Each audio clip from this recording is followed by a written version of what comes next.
நமஸ்தே. Hi all. எங்களோட சேனலில் microwave அவன் ரெசிபிஸ் நிறையா போஸ்ட் பண்ணியிருக்கோம். சௌச்சௌவை எப்படி கூட்டு பண்ணலாம் அப்படிங்கிறதும் போஸ்ட் பண்ணியிருக்கோம். பீட்ரூட்டை எப்படி பொரியல் பண்ணலாம் அப்படிங்கிறதையும் போஸ்ட் பண்ணியிருக்கோம்.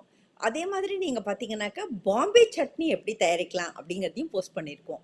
இது கம்ப்ளீட் டிப்ஸோட ஃபுல்லாக எப்படி தயாரிக்கலாம் அப்படிங்கிறத யூஸ் பண்ணியிருக்கோம்.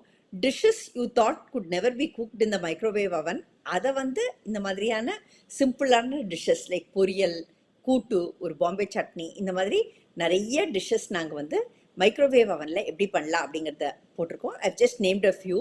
ஸோ கண்டிப்பாக நாங்கள் எங்கள் சேனலில் போஸ்ட் பண்ணியிருக்கிறதான இந்த மைக்ரோவேவ் ரெசிபீஸை நீங்கள் போய் பார்த்து உங்கள் வீட்லேயும் இந்த டிப்ஸோடு ட்ரை பண்ணி பாருங்கள். And trust me, the taste will be excellent. So கண்டிப்பாக தொடர்ந்து நீங்கள் எங்கள் சேனலில் நாங்கள் போஸ்ட் பண்ணுறதான இந்த மைக்ரோவேவ் அவன் ரெசிபீஸை பாருங்கள். அண்ட் மற்ற ரெசிபீஸையும் பாருங்கள். அண்ட் உங்களுக்கு எங்கள் சேனல் பிடிச்சிருந்தாக்கா லைக் பண்ணுங்கள், சப்ஸ்கிரைப் பண்ணுங்கள் அண்ட் ஷேர் பண்ணுங்கள். Thank you all.